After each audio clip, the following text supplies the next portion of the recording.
சூப்பராக ஒரு மீன் குழம்பு எப்படி செய்யலான்னு பார்த்துடலாமா? நித்தோ நித்தோ நெல்லு சோறு என்னை மணக்கும் கத்திரிக்கா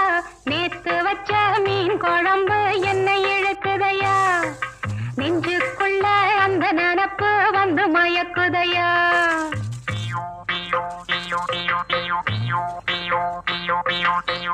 பச்சரிசி சோறு உப்பு கருவாடு சின்னமனோரு வாய்க்கா சேலு கண்ட மீன் குருத்தான முளக்கீர வாடாத சிறுகீர நினைக்கையிலே எனக்கு இப்போ எச்சி ஊறுது அள்ளி தின்ன ஆசை வந்து என்ன மீறுது நித்தோ நித்தோ நெல்லு சோறு என்னை மணக்கும் கத்திரிக்கா நேத்து வச்ச மீன் குழம்பு